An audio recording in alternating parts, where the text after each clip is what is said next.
I refuse to join Obi because I believe that the next president should know how to fly a jet. Malik, welcome to the news and thank you for tuning in to listen. The presidential candidate of YPP, Malik Ado Ibrahim, has disclosed that Peter Obi's team approached him and urged him to join the obedience movement by declaring support for Peter Obi.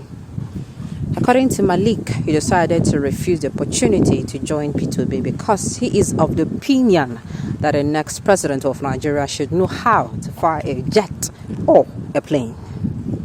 According to Malik, the current insecurity that is being faced by Nigerians require a president who has been in the military and the military-industrial complex.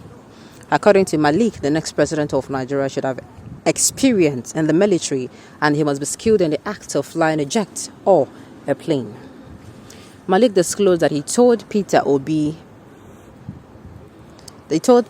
team and other groups that he has been trying to get him to join them, that he has no respect for somebody who is going to be the commander-in-chief of the armed forces of the Federal Republic of Nigeria, that has never flown a plane, a jet, shot a weapon, built a weapon system, and created a military industrial complex.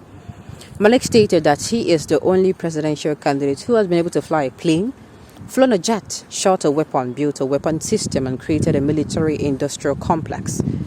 According to Malik, he turned down the opportunity to join Obi because Peter Obi has not reached any of the criteria he mentioned.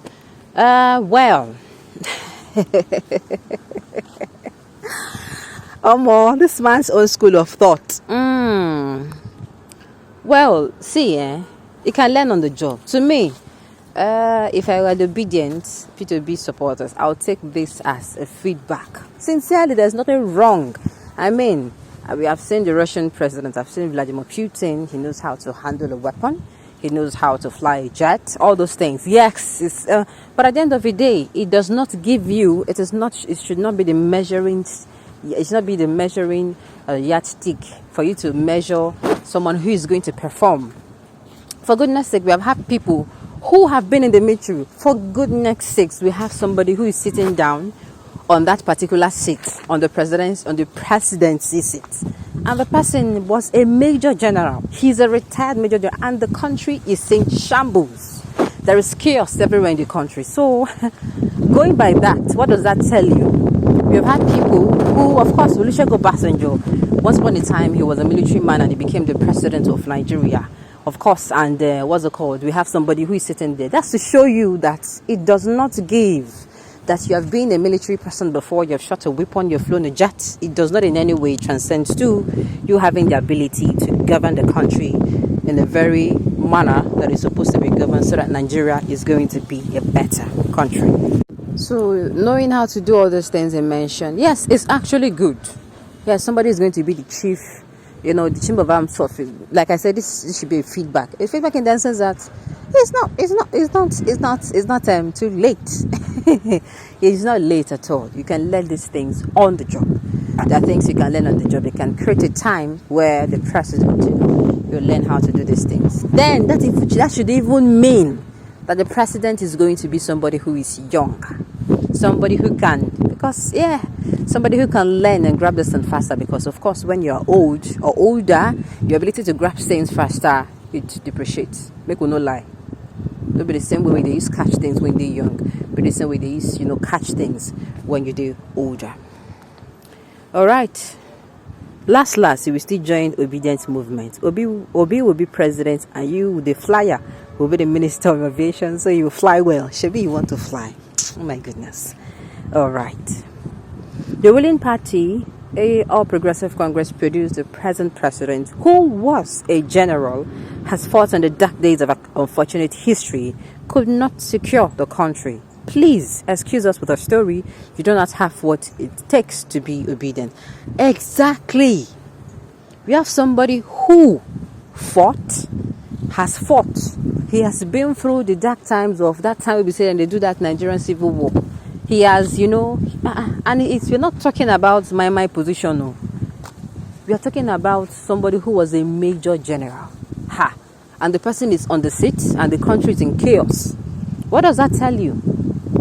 Having the ability to fly a jet, having the ability to, or having the skill or knowledge to fly a jet, to fire a weapon, or how do they even build a military complex, does not transcend to you governing the country well at all. It does not. In fact, I will even say you even lack, because you don't even have any prior experience to govern, even if it is as small as a state. Yes, there are people who are contesting for the presidential seat and they have not even been able to what am I saying? They have not even been the local government chairman before. Talk less of, okay, they are in the Senate house. No. So all these things do not transcend to. It does not in any way transcend to it. Why not a president who has gone to the moon? So now people get savage for mouths. Is this man sure anyone approached him to join Labour Party? With his level of reasoning, I don't think anyone did. No, don't say that. So the job of the president is to fly a jet or plane. There are roast this man for here. Can Nigerians see the kind of people who are lining up contesting to rule Nigeria? Very arrogant and have nothing to offer than to think of how to fight war.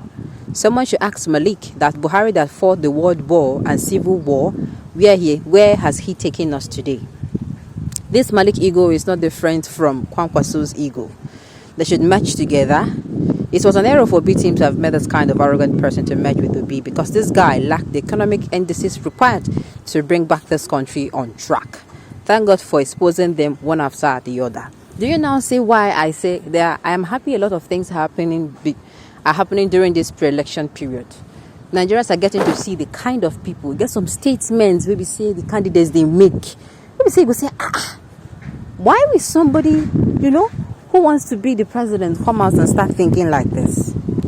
So I'm actually happy that during this pre-election period, a lot of people are seeing the kind of statements, we get to ask questions, and you know that during pre-election period like this is the only period you have to ask those people questions. You have to test their level of wanting to communicate to the people. Just like the sitting president now is doing. He comes out to talk to us. He does not communicate to us. Things happen, and the guy, anytime he feels like 4 days after incidents have happened, not even without any sense of how those people be feeling. Anytime we do all in ceremony finish, get our time, then you go come outside. So that is even the more reason why we have enough time to look at these people and make sure we pick the best out of the best. At this point in time, we should keep our differences aside. I've said it, we don't need to be friends. All the 6 geopolitical zones of the country we don't need to be friends. All we need to do is to keep our differences aside. And let us sell this idea of putting Nigeria making Nigeria a better country for all of us. Because last, if Nigeria gets better today, all of us are going to be beneficiaries of it. Alright, on this note, we have come to the end of the news. We say thank you for tuning in to listen. Until I come your way next time, enjoy the rest of your day.